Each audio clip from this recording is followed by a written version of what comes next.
Amém e amém. Graças a Deus. Fica de pé um minuto, nós vamos ler um texto da palavra de Deus. Se puder apagar essas luzes entre fundo, vai ficar mais fácil. Estamos falando sobre os 7 benefícios do sangue de Jesus, e isso é objetivamente para as famílias. Pode passar, por favor, o slide. O terceiro benefício é o sangue derramado na cabeça de Jesus pela coroa de espinhos. O primeiro derramamento do sangue de Jesus foi através do seu suor, ali no Getsemane, quando ele começou a suar gotas de sangue. O segundo foi através dos flagelos, as 39 chibatadas que ele levou nas costas e que simbolizam as raízes das doenças que a medicina já pesquisou e já descobriu, que todas as doenças estão debaixo de 39, como se fossem cadeias de enfermidades. Todas as outras vêm debaixo disso aí. E Jesus sofreu essas chibatadas para nos livrar das enfermidades. O sangue derramado através do seu suor, ele quebra na nossa vida todo o poder da traição, de trair, de ser traídos, de ser magoados, de perder coisas na vida, por causa de sentimentos, por causa de emoções. Ele nos livra disso. E o terceiro derramar está na coroa de espinhos, que foi cravado na cabeça de Jesus, e que, segundo os estudiosos, tinha espinhos de aproximadamente 15 centímetros. E esses espinhos, eles foram penetrando o crânio, a cabeça de Jesus, e ele não derramou o seu sangue. Tem um objetivo para isso. O texto de Mateus, capítulo 27, versos 29 e 30, diz assim: fizeram uma coroa de espinhos e a colocaram em sua cabeça. Puseram uma vara em sua mão direita e, ajoelhando-se diante dele, zombavam: salve, rei dos judeus! Cuspiram nele e, tirando-lhe a vara, batiam-lhe com ela na cabeça. Senhor Deus, esta é a tua palavra. Fale ao nosso coração nesta manhã, em nome de Jesus. Amém. Pode se assentar com a graça de Deus. Pode deixar as luzes apagadas. Muito bem. Então, fale comigo: sangue da coroa. Que tipo de remissão que Jesus traz para a nossa vida com esse sangue derramado na sua cabeça através da coroa de espinhos? O que significa isso? Pode passar para o próximo slide. Esse sangue, preste atenção, cancela a ruína financeira e a vida travada para conquistas. Quando o homem pecou, veio a maldição e foi lançado sobre a terra para que esta produzisse, além dos frutos, espinhos e abrolhos. Porém, quando os espinhos da coroa ficaram na cabeça de Jesus, aquele sangue derramado redimiu a nossa vida financeira e destravou a nossa vida para as conquistas. Aplique o sangue derramado pela coroa de espinhos para a remissão da sua vida, para conquistar e romper financeiramente. Uma outra área importante da vida da gente, e que nós vivemos contextualizados nela, é a área das finanças. Irmão, tem alguns tipos de assuntos que, quando nós tratamos deles, eles já têm uma certa rejeição natural, porque esses assuntos parecem que são menos espiritualizados, esses assuntos que parecem que são menos importantes do que outros. Mas na verdade, tem um texto na palavra do Senhor em Romanos, no capítulo número 11, que diz que todas as coisas vieram a existir por causa dele, e que todas as coisas subsistem nele e para ele. E então a palavra de Deus conclui esse texto dizendo que, portanto, a ele seja toda a glória para sempre. Amém. O que esse texto significa? Eu estava falando da escola de conhecimento na sexta-feira, um negócio que é muito profundo. Irmãos, quando você olha para essa caixa de som, ela é material, ela é física, mas ela só consegue existir por causa do Senhor. Ele sustenta tudo. Quem está entendendo, diga amém. A Bíblia diz em João, capítulo 1, que sem ele nada do que foi feito se fez. Então, preste atenção: em Deus tudo existe e tudo subsiste, Ou seja, tudo que existe para permanecer existindo precisa de Deus. Deus é que sustenta tudo. Eu disse tudo. Coisas espirituais e coisas físicas. Isso aqui é uma caixinha, algo físico. Mas tem algo que, para isso aqui ser físico, tem uma junção de elementos que nós não conseguimos ver. Dizem os cientistas que tudo é formado por moléculas, mas você não consegue enxergar as moléculas. E dizem os cientistas que, na verdade, as moléculas, elas têm grandes buracos nelas, mas você não consegue enxergar esses buracos. Dizem os cientistas que esses buracos, é possível que coisas ultrapassem esses buracos, mas isso está numa dimensão tão microscópica, tão pequena, que a gente não consegue, por exemplo, ultrapassar isso aqui, humanamente falando. Mas segundo a ciência, isso aqui está lá, é ultrapassável. Você pode passar por esse vidro aqui sem quebrá-lo. Só que isso é numa dimensão microscópica, muito menor do que a gente consegue enxergar. Por que eu estou dizendo isso? Porque tudo que nós enxergamos como matéria sólida é formado por algo que não é tão sólido assim. Por exemplo, o seu corpo, parece que tem algum buraco nele? Se você passar a mão na sua pele, será que tem algum buraco nele? Você consegue pegar um prego e enfiar no seu braço sem se ferir? Não! Mas a sua pele é formada por poros. E esses poros, quando você anda muito rápido, faz um exercício físico, joga futebol, faz uma caminhada, joga um vôlei, você começa a suar e a água passa através da sua pele. Ela passou por onde? Por esses minúsculos buracos microscópicos que estão aí, mas ninguém vê. Olha para a sua mão. Você está vendo algum furo aí? Você está vendo algum buraco aí? Não. Mas quando você sua, a água passa. Por onde? Você nem enxerga por onde ela passa, mas ela passa. Preste atenção. Todas as coisas existem por causa de Deus. Todo o universo existe por causa de Deus. Tudo que existe, subsiste, continua existindo por causa de Deus. Esse banco existe por causa de Deus. Ele é um objeto inanimado, mas ele só é sustentado por causa de Deus.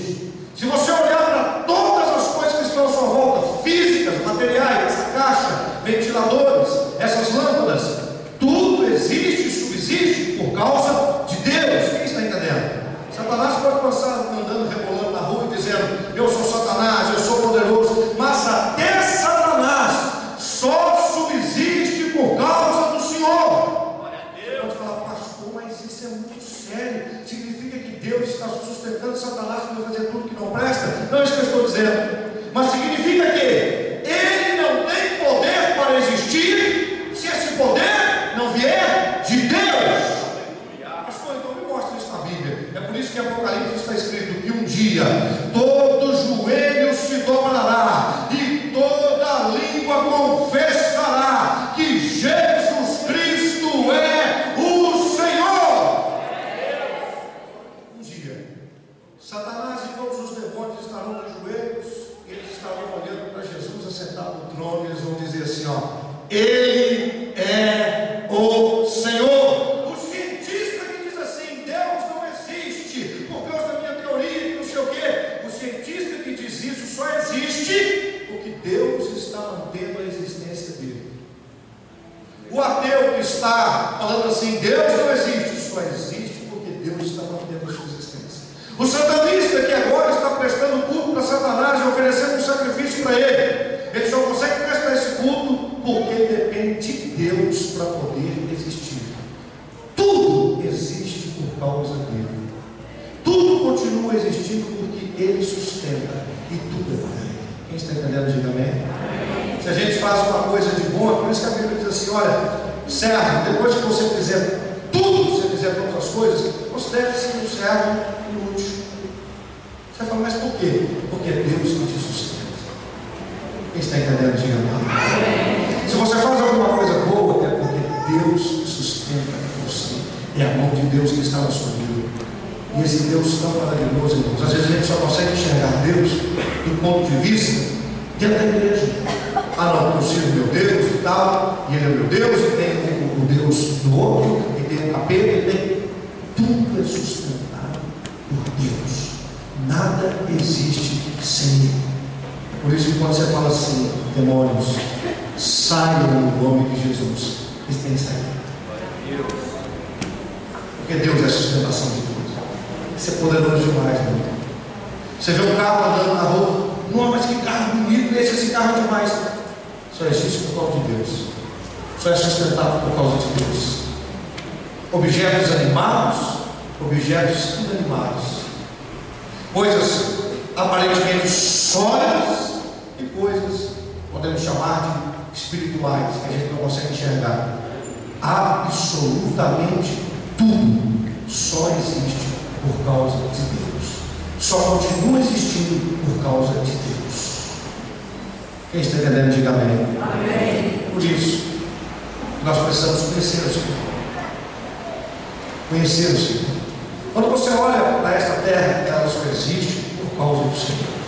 Ela vai ser transformada pelo Senhor. Então entenda isso, meu irmão. Esse Deus maravilhoso, Ele vive aí dentro de você. Ele vai sua vida. Isso é muito bom, porque quebra de nós todo tipo de vaidade.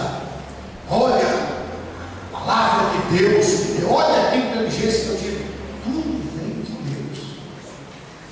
Olha, mas aquilo ali, tudo vem de Deus. Tudo foi feito por Ele. Tudo foi feito para Ele. Ele sustenta tudo. Aí você consegue entender quando a Bíblia diz assim: mas foi Deus que fez o surdo, o mudo. Ah, não, mas Deus não pode fazer isso. Tudo só consegue existir por causa dele. Amém? E tudo deve manifestar a glória dele, porque só existe Ele. O projeto inicial de Deus foi esse: fazer com que os homens manifestassem a glória de Cristo em toda a terra. Esse é o projeto de Deus. E Ele vai cumprir. Você nasceu para isso. Não há vida, não há existência sem a presença de Deus. Cada movimento meu, cada movimento seu depende de Deus. Deus sustenta tudo. Amém? Muitas vezes a gente fecha a nossa visão a respeito de Deus. A gente não consegue entender essa amplitude. E Deus quer que a gente compreenda isso. Amém? Tenha calma. Fique tranquilo. Fique tranquilo. É Deus que sustenta todas as coisas. Espera nele.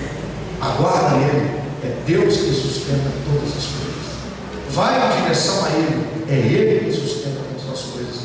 E aqui, ele simplesmente poderia, irmãos, como Deus, sustentando tudo. Ele poderia falar assim: olha, esse problema que o homem teve com o pecado, eu vou resolver. Vou resolver do jeito que eu quero, né? Eu vou começar tudo de novo, eu vou apagar tudo que estava aqui. Não. Mas Ele não age assim. Ele tem princípios. E princípios de amor. E para poder nos restaurar de volta à origem, Ele precisou sacrificar seu filho. Olha que coisa maravilhosa. Sacrificar seu filho. Jesus sofreu ao ponto de ter uma coroa de espinhos na sua cabeça. Isso tem motivo. Isso tem motivo. Eu vou entrar de uma forma mais prática nessas questões de família, finanças. É uma área muito séria. Diante disso que eu falei para você, é para você entender que a gente não pode ficar dividindo assuntos. A gente não pode ficar dividindo assuntos. Senão a gente vai ser preconceituoso em relação ao que Deus pode fazer. Finanças também é coisa espiritual. Deus quer que você tenha estabilidade em todas as áreas, inclusive nas finanças. Amém? Inclusive nas finanças. Você não pode viver baseado nisso, procurando isso, seguindo isso, como se isso fosse seu povo seguro. Jamais. Você tem que saber que Deus quer que você seja uma pessoa estável, tenha conhecimento e contribua com a obra dele. Não estou falando de contribuir em relação financeiramente, não. Contribuir com o dom, com o talento que ele colocou na sua vida. Amém? Ser produtivo no reino de Deus. Muitas pessoas estão servindo a Deus, estão passando crise na família por questão financeira. Ah, meu marido, ele não consegue fazer isso por mim. Está tendo dificuldade no casa, a gente não consegue avançar. Isso começa a gerar uma crise. Confie em Deus. Confia no Senhor. O Senhor quer estabelecer você em nome de Jesus. Amém? Acredita nos sonhos que você tem. Batalha.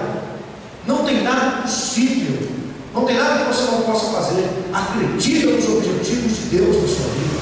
O sofrimento da coroa de espinhos, olhe para mim, é para que você tenha uma mente liberta, uma mente livre, em nome de Jesus. Amém? Você sabia que essa questão da nossa mentalidade, ela pode abrir portas para nós, mas ela também pode nos prender? Tem pessoas que são amarradas aqui. Eu não consigo nada, a vida é muito difícil, é muito complicada, e elas se fecham, elas vão só para dentro e não conseguem fazer da sua casa um lugar feliz, do seu casamento um lugar de contentamento, da criação dos seus filhos uma alegria. Por que a gente não pode fazer isso? Você pode fazer isso. Jesus sofreu para que você tivesse liberdade de pensar com Deus, de raciocinar com Deus, de enxergar coisas positivas, de enxergar um futuro de glória, de não ser aprisionado por nada, de ser uma pessoa livre. Quem está entendendo isso, diga amém. Então avance. O terceiro derramamento do sangue de Jesus, ele traz isso: remissão para conquistar, remissão para romper. Pode passar o slide. E ao homem Adão declarou: visto que você deu ouvido à sua mulher, comeu do fruto da árvore da qual lhe ordenaram que não comesse, maldita é a terra por sua causa. Com sofrimento você se alimentará dela todos os dias da sua vida. Ela lhe dará espinhos, ervas daninhas, abrolhos, etc. Por que isso aconteceu? Isso aconteceu por causa da queda, mas Jesus restaurou isso na nossa vida, e você pode conquistar em nome de Jesus. Levanta sua mão direita assim. Fala comigo em nome de Jesus. Eu declaro, eu e minha casa vamos conquistar o melhor de Deus, o melhor que Deus tem reservado para nós aqui nessa terra, em nome de Jesus. Isso é muito importante, porque muita gente só espera na glória, só espera no céu. Mas aí eu quero te dizer: quem espera na glória, quem espera no céu, precisa começar a viver aqui o que Deus tem reservado para ele. Amém? Porque Deus não te desamparou aqui, Ele está com você. Você o representa, a sua vida o representa.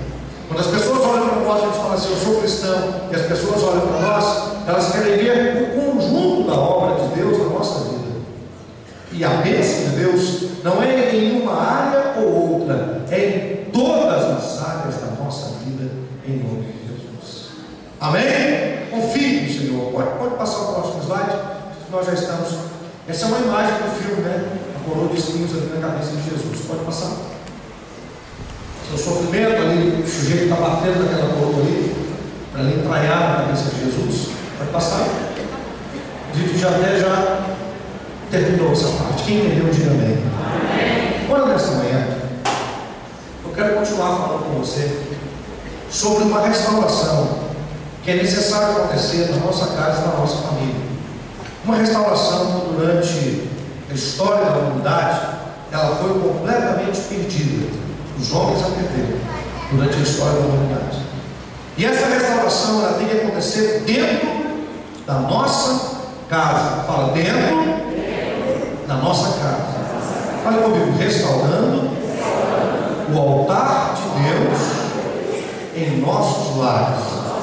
Fala mais forte: restaurando o altar de Deus em nossos lares. Vamos observar alguns textos. Salmo 23, versículo 5.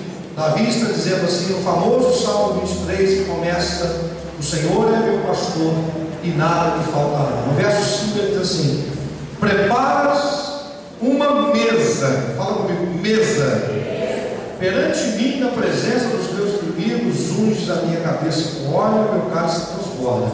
Certamente que a bondade e a misericórdia me seguirão todos os dias da minha vida, e habitarei na casa do Senhor por longos dias. Diga assim: mesa e casa do Senhor. Então ele está dizendo para Deus preparar para ele uma mesa na presença dos seus inimigos. E ele está dizendo logo depois que vai habitar na casa do Senhor por longos anos. Ele não disse para que a mesa fosse preparada na casa do Senhor. Ele disse que ele vai habitar na casa do Senhor. Mas ele pede o Senhor para preparar uma mesa para ele na presença dos seus inimigos. Isso ele está falando do seu convívio, do seu dia a dia, do seu lar. No Salmos 133, é dito assim: ó, quão bom e quão suave é que os irmãos vivam em união. É como óleo precioso sobre a cabeça, que desce sobre a barba de Arão, e que desce a orla das suas vestes, como orvalho de Hermon, e como o que desce sobre os montes de Sião, porque ali o Senhor ordena a bênção e a vida para sempre.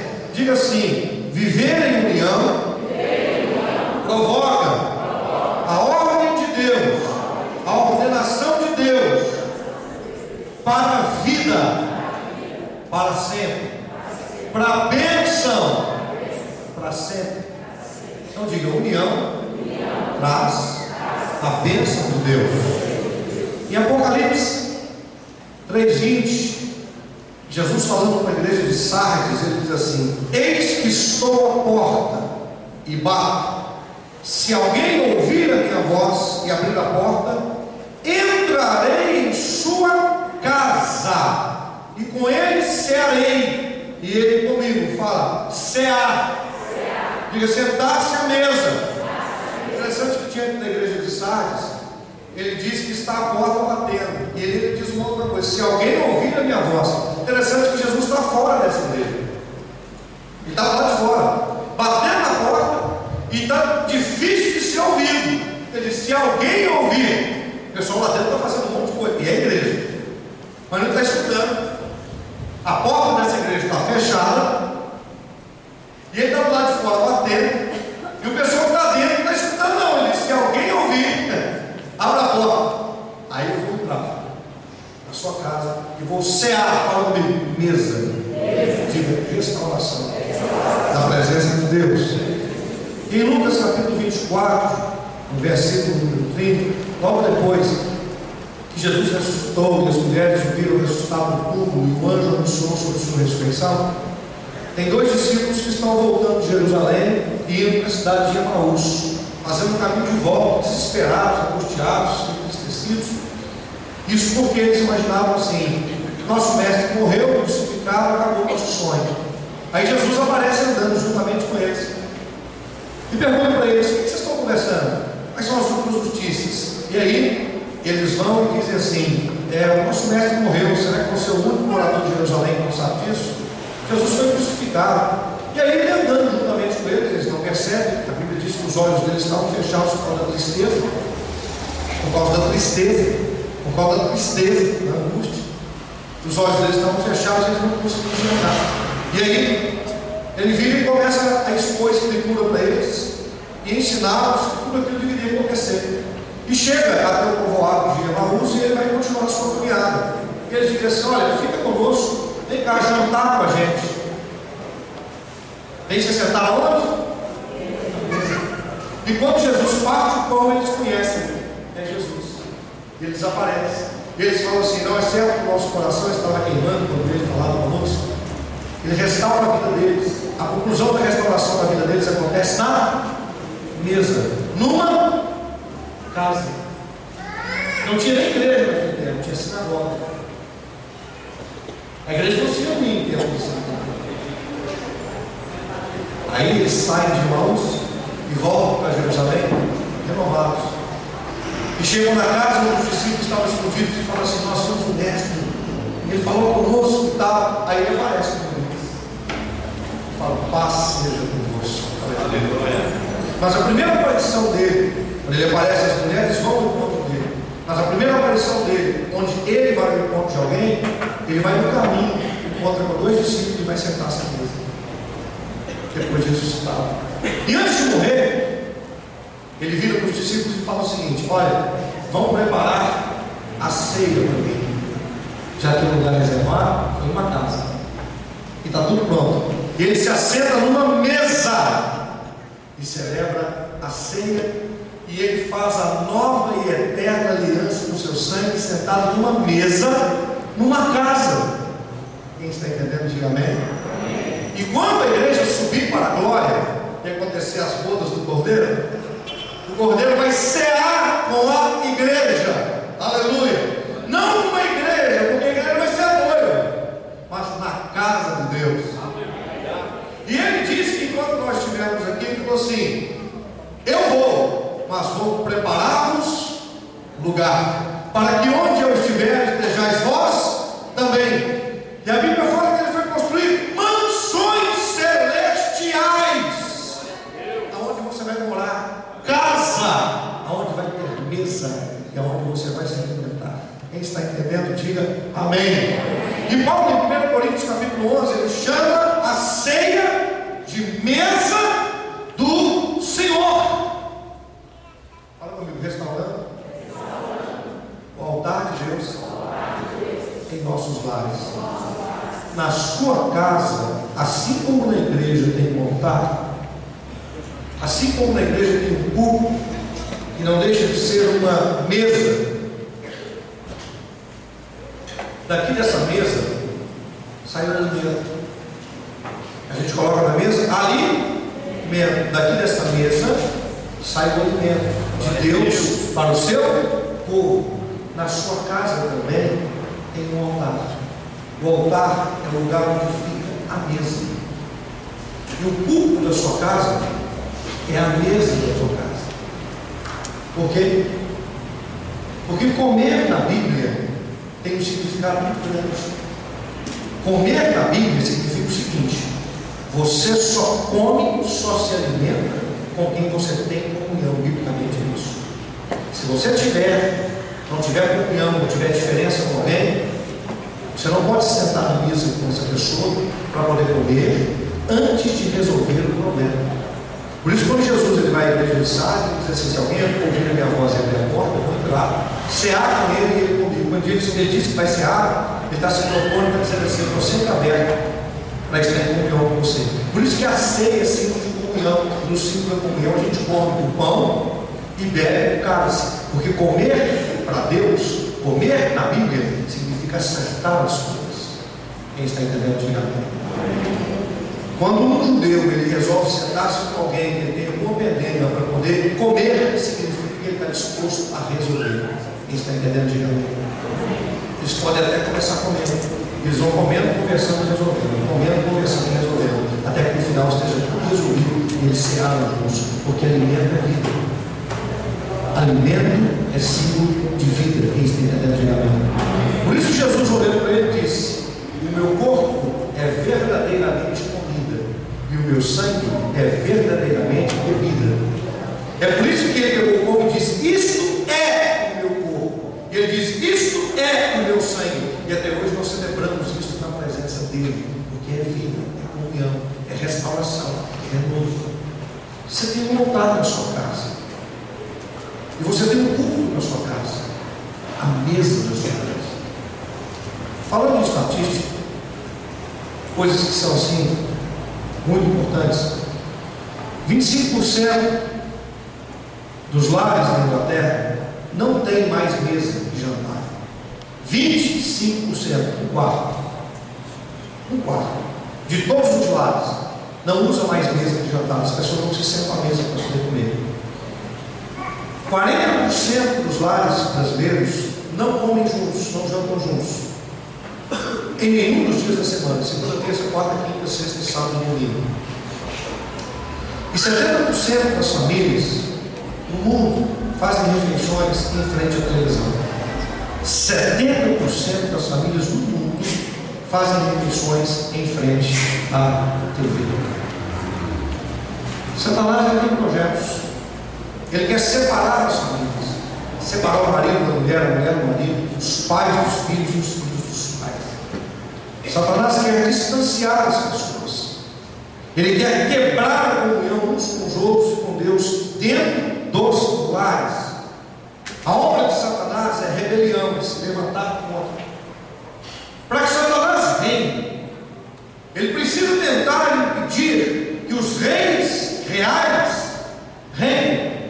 Os reis reais é a igreja de Jesus, é você. Só que para ele reinar, ele tem que impedir que você reine. Como é que você entende?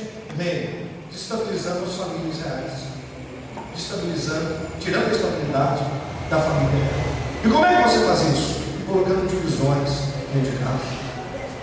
O índice hoje de divórcio tem crescido no mundo inteiro. A instituição da família, ela tem cada vez mais embora muitas pessoas continuem se casando, mas ela tem cada vez mais perdido a força e o seu real valor. O compromisso com os filhos ele tem cada vez mais diminuído. As crianças têm crescido sem referência de pai, sem referência de mãe, têm tido o seu caráter formado, valores formados, porque valores são formados até os 7 anos de idade, valores principais. Até 7 anos de idade, a criança vai ter valor sobre família, sobre casamento, sobre futuro, sobre filhos, sobre dinheiro. Ele não tem entendimento global sobre isso, mas os valores estão inseridos ali, até 7 anos de idade. E até 7 anos de idade, as crianças passam mais tempo na frente da TV do que conversa com os pais. Hoje não é mais a Xuxa, né? Mas os X-Men, não sei o quê, né? Não sei. Eles falam mais com as crianças do que os pais, do que o pai, do que a mãe. A referência é maior da TV, dos ídolos da TV. A Malhação fala mais com os filhos do que o pai, do que a mãe. As novelas falam mais com os filhos do que o pai, do que a mãe. A TV fala mais com o marido do que a esposa. A TV fala mais com a esposa do que o marido.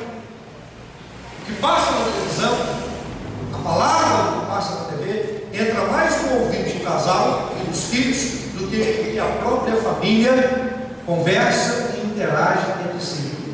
É por isso que a gente tem uma sociedade fraca. E essas famílias que vivem assim, elas às vezes atinam, porque o próprio Espírito Santo trabalha, e elas vêm fazer parte da igreja de Jesus. Por isso o crescimento tão enorme do chamado povo evangélico na nação brasileira. Porque as pessoas acabam encontrando um alento, e vão encontrar esse alento no Deus verdadeiro, o único Deus do Senhor. E elas vêm na igreja. E na igreja elas têm uma transformação, porque ao invés de passar tempo diante da televisão, elas passam tempo escutando a palavra de Deus, cantando louvores ao Senhor, tendo comunhão com outras pessoas. Isso melhora a vida da pessoa naturalmente, melhora a estima. Ela escuta algo que mexe ali dentro dela, gente que vem disposto a acabar com o casamento, disposto a desistir dos filhos, a ter uma aventura sexual. Muda esse conceito. E a pessoa então ela enxerga o seguinte: isso que eu estava querendo fazer, minha mente estava desvairada. Eu preciso mesmo é servir a Deus. Eu estou entendendo que isso é muito bom, porque a família começa a ser restaurada. O problema é que as pessoas continuam fazendo culto só na igreja. As pessoas continuam servindo esse Deus maravilhoso que transforma tanto a vida da gente só no culto na igreja, só na liturgia da igreja. O altar só funciona na igreja. Tem gente que tem aquela visão assim: olha, aquele altar ali é santo, não vou nem subir. Mas na casa dele tem um altar e que está sendo profanado. Na casa dele tem um altar e que não está sendo dignificado. Na casa dele tem um lugar onde Deus quer usá-lo para promover a vida dele dentro do lar, mas que ele não usa. E então, os pais eles estão deixando a sua responsabilidade de lado, de exercer liderança sobre os filhos, de formar o caráter de Cristo na vida dos filhos. Os homens estão deixando a sua responsabilidade de lado e não formam, não trazem para dentro de casa a liderança de vida para formar na sua mulher. A mulher precisa ter aquele sentido assim de segurança. Isso é dado por um homem que está andando com Deus. Se ele não buscar essa fonte que é Deus, ele não pode trazer isso para a sua mulher dentro de casa. Daí casamentos fracos, relações desapercebidas, relações desassociadas com os valores que são reais. Isso tudo vai como se fosse um leite ralhado, não tem vitamina nenhuma, e vai entrando para dentro de casa. E aí você começa a ver filhos que não escutam mais os pais, pais que estão irritados com os filhos, marido que não suporta mais a mulher, mulher que não aguenta mais ver o marido, famílias se destruindo, gente procurando aventuras fora de casa, traição, e por aí vai. Pessoas com os valores da família tudo trocados, só pensando em dinheiro. O que eu conquisto, o que eu deixo de conquistar, porque assim não está dando, está muito difícil. Depressão, solidão. Como é que a gente tem tanta síndrome de solidão, de pânico, essa coisa toda acontecendo em toda a sociedade? Se a gente vive junto, você pode perguntar, é raro as pessoas que moram sozinhas. Até quem vem do interior morar aqui e vai morar numa república, num negócio desse, raramente mora sozinho, moram com outras pessoas. Mas o homem sofre com solidão, sofre com angústia. Por quê? Porque o altar da casa está quebrado. Porque a mesa dos lares está quebrada. Com isso, a gente acaba tendo resultados massacrantes. Agora, por que se assentar à mesa? Primeiro, por causa do relacionamento. Se a gente não tiver tempo para se assentar à mesa, nós vamos ver os nossos filhos crescendo e sendo mais íntimos da turma da TV do que de nós. Eles vão conhecer mais sobre os personagens da vida do que sobre a história dos pais. Seus filhos sabem de onde você veio, a sua história de vida. Eles sabem quando você era criança, o que você passou. Eles sabem como você se alimentava, como é que você foi criado. Eles sabem as dificuldades que você teve que vencer. Seus filhos conhecem você? Ou seus filhos só são seus filhos? Sua esposa sabe quem você é. Ela sabe as coisas que tem passado no seu coração, as ideias que você tem, o que você almeja. Ou você nem consegue falar para ela essas coisas. Ela te conhece. Você conhece sua mulher. Você sabe o que passa no coração dela, as dores que ela tem, os sofrimentos, as alegrias que ela quer compartilhar. Você sabe quem é essa mulher que está com você há tantos anos? Ou vocês só estão há tantos anos para poder chegar um tempo e falar assim: agora nós vamos fazer bodas de prata, colocar um anel no dedo, bodas de ouro, 50 anos de casado. Mas vocês se conhecem. Vocês compartilham a vida. Onde é que Deus está? Dentro da sua casa, dentro da sua família. Por que sentar à mesa? Fala comigo, relacionamento. Segundo, por que sentar à mesa? Porque as crianças estão completamente sem referência. Elas estão crescendo sem nenhum tipo de referência. O que é referência? Referência é algo que a gente mira, é um alvo, é um propósito. E elas estão sem isso. Por que sentar à mesa? Porque os adolescentes estão tristes. A fase da adolescência é uma fase de transformação, mas essa transformação deve ser motivada com alegria. Mas a maioria dos adolescentes estão passando por essa fase de crise, com tristeza. Não é à toa que você vê tanta gente com crise de autoimagem e não sabendo nem como se colocar. As pessoas estão vidradas em roupas, né? É a roupa que eu visto que vai determinar quem eu sou. A sociedade toda está formada em cima disso. Por isso a gente observa absurdo na sociedade, tênis que custam o valor de um salário mínimo de um trabalhador ou mais, ou muito mais. Roupas que custam o que a pessoa trabalha o mês inteiro para poder trabalhar. Objetos, souvenirs, a gente poderia chamar assim, e que custam caríssimo. E as pessoas querem obter essas coisas. Essa indústria, ela trabalha pesado o mundo inteiro. Por quê? Tudo por causa da formação de valores e questão de aceitação. As pessoas são aceitas não simplesmente pelo que são. O ser humano é algo tão ruim, mas elas são aceitas pelo que vestem. Elas são aceitas pelo que comem. Ao que você come? Pelo que bebem. Elas são aceitas por coisas que têm tudo a ver com fatores externos. Por quê? Porque falta mesa, falta um altar dentro de casa. Por que sentar na mesa? Porque a autoestima da família está cada vez mais diminuída. E os heróis da nossa casa são jogadores de futebol, são atletas, etc. Seus filhos vão conhecer jogadores, vão admirá-los. Não tem nenhum problema nesse tipo de admiração. Mas não é. Você nunca parou para poder pensar um jogador ganhar $1 milhão por mês, enquanto isso não é real. Isso não é real. E as pessoas se matarem por causa de times. Isso é autoestima. Você falou do Galo, você falou do Cruzeiro. São dois seres humanos brigando por uma torcida. Gente, você não morre.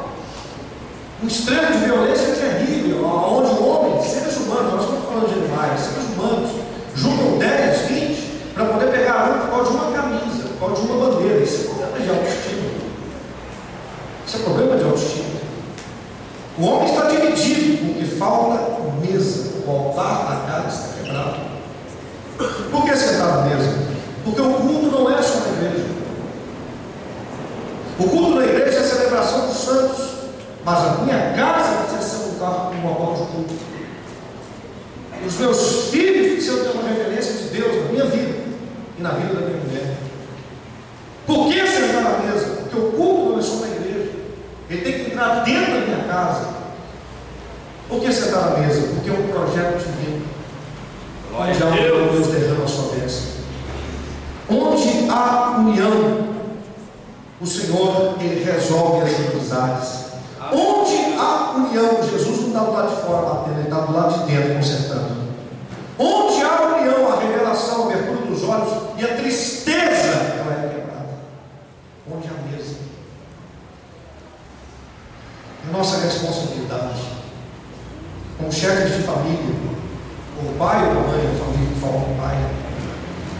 E o chefe de família tem a responsabilidade de restaurar o altar, a mesa, dentro da sua casa.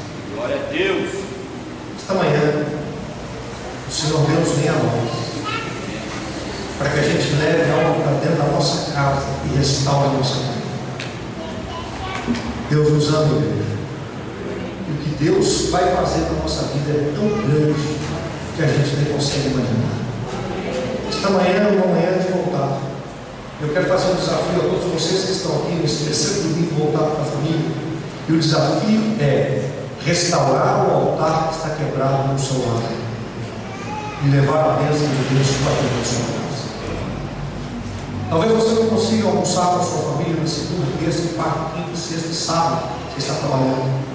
Mas eu queria, dentro do meu coração, para isso, Deus mandou, de que todas as famílias dessa igreja, todo domingo, almoçassem juntos, sem televisão ligada, em volta da mesa. Sentar você, sua mulher, seus filhos. Nada impede que uma família talvez seja convidada para almoçar com outra, mas à mesa. Mas à mesa. E quando você se sentar à mesa, você entender que ali é o altar de Deus dentro da sua casa. Você vai comer. E quando você for comer ali junto com a sua família, você olhar para os seus filhos, fazer um carinho neles, abraçá-los, você resolver as questões da família daquela semana, projetar a próxima semana. E a partir de hoje, todas as famílias fazendo isso, você pegar o lar de paz e ler no domingo à mesa. E depois orar. Eu estou trazendo para você não um projeto nosso, mas um projeto de Deus para a sua vida. Deus está falando com você, a sua casa, com a sua família. Tem um altar dentro da sua casa. Limpe seu altar, conserte seu altar, restaure seu altar. Olha o caminho. Você não imagina o que Deus vai fazer com a sua vida. Glória a Deus. O seu ministério, a sua casa. Pastores serão levantados, líderes da próxima geração serão levantados, nossos jovens serão curados, a nossa casa vai ser restaurada, casamentos vão ser vivificados, porque é projeto de Deus. Restaure a tua casa, restaure a sua casa. Deus chamou foi você para poder falar com a sua família na televisão. Não é o Faustão, não é o Gugu. Você já notou que domingo só tem porcaria? Fala sério. Domingo só tem porcaria, irmão. Só tem coisa que não presta. Tem aquele programa do Celso Portiolá lá, o sujeito coloca um casal no dia de domingo. Olha a formação de Satanás, a gente coloca os olhos. Um casal no dia de domingo. Fica o marido sentado de um lado, fica a mulher sentada do outro, e ele coloca lá as mulheres vestidas para poder tentar o marido. Para pagar para ele, faz pergunta para a mulher, se não souber responder, eu vou carregar o marido. Você acha que isso está certo? Hã? É a direção que está vindo para a família. É a direção que está vindo para os lares. A chacrinha morreu, mas a chacrete continua. O sujeito a semana inteira, você está trabalhando, a sua mulher, batalhando, seus filhos na escola. Quando chega no domingo, que é o tempo que você tem livre, às vezes vem ao culto, participa, Deus te abençoe, leva a família para casa, e quantos não vão perguntar, não conseguem fazer, vivenciam, passa a semana inteira, tem uma coleção de folhas.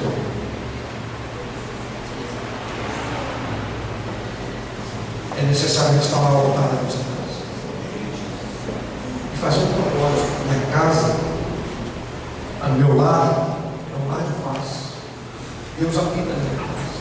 Todo domingo, eu vou ser o pastor do meu lar, com a minha família, em nome de Jesus. E nós vamos voltar para a mesa. Glória a Deus, Você vai ver, você vai ver a glória de Deus dentro da sua casa. Todo mundo junto, sentado no seu. A família inteira sentada no seu. Não tem telefone, não tem televisão. Se você quiser colocar aí sim de louvor, baixinho tocando, mas que coisa bonita. Família sentada. Você vai ver casamentos resolvendo problemas, você vai ver filhos resolvendo problemas, filhos sendo curados, o lar sendo liberto. Por quê? Porque tomou responsabilidade da casa, tomou responsabilidade do lar, restaurou o altar, em nome de Jesus. Diga para Deus, manda fogo, o altar está quebrado, tem que ser restaurado. E a gente faz isso com as nossas mãos. Foi o que Elias fez. Israel está dominado pelos profetas de Baal. Ele subiu no Monte Carmelo. Eu estive lá nesse lugar. Ele subiu no Monte Carmelo.